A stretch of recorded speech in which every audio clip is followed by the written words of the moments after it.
focusing on something is not about focusing at all. As a matter of fact, it is about saying no to the things that are distracting you from doing so. Nowadays, distractions are everywhere in various shapes and forms. Emails, messages, phone calls, family obligations, invitations to parties, notifications about new movies and TV shows on Netflix for binge watching, and the new season of Fortnite starting in 24 hours. Staying away from those distractions has become virtually impossible. If you needed a certain amount of self-discipline to stay focused 50 years ago, now you need 10 to 20 times more to resist the allure. It's overwhelming and tiring. The world has grown at an incredible pace. Everyone is starting to feel the growing pains. By nature, the human mind generates about 6,200 thoughts every day. Our brain is an anticipation machine. It prepares us for the unforeseeable and sometimes even unnecessary future. However, without proper governance of these thoughts, they will ruin our precious present. Who are the people on earth good at staying focused? The answer is monks.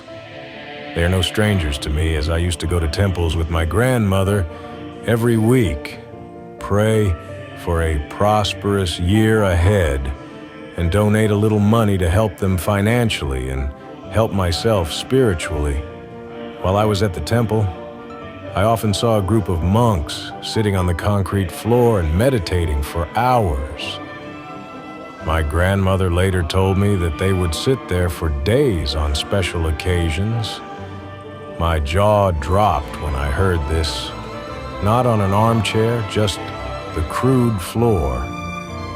Later in life, I got a chance to have a conversation with the master of this 1,000-year-old temple. What struck me the most was the idea of staying focused on the present, dismissing the regrets of yesterday, and stopping being anxious about the unknowns and uncertainties of tomorrow.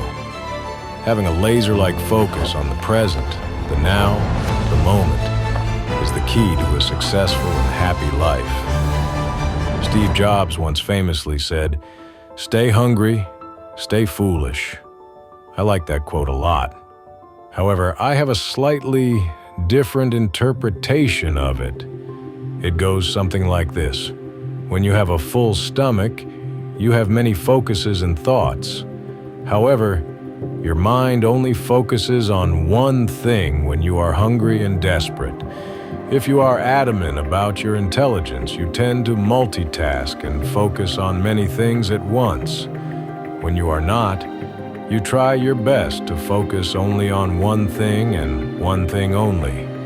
When you are healthy, your attention is divided in 1,000 directions. However, when you are very ill, you only focus on one thing, getting healthy and staying alive, nothing else. Here is the crux of it. The scarcity of certain characteristics makes you stay focused, and more importantly, stay humble. As you can probably see now, Steve Jobs wants us to stay focused. He has set an excellent example for us. Therefore, to stay focused, you have to conjure a scarcity and, at the same time, eliminate the distracting noises around you. In other words, you need to have the courage to say no, which inevitably will disappoint and upset people you love. However, it shouldn't hinder your progress. Use the scarcity you have created for yourself as your armor and wear it. Remember, there is no way to please everyone around you. Frankly speaking, this is only a small price to pay compared to the benefits you will receive in the long term. Last but not least, if you are like me and have witnessed the numerous stupid decisions made by smart people with a big stomach, hopefully now you know why.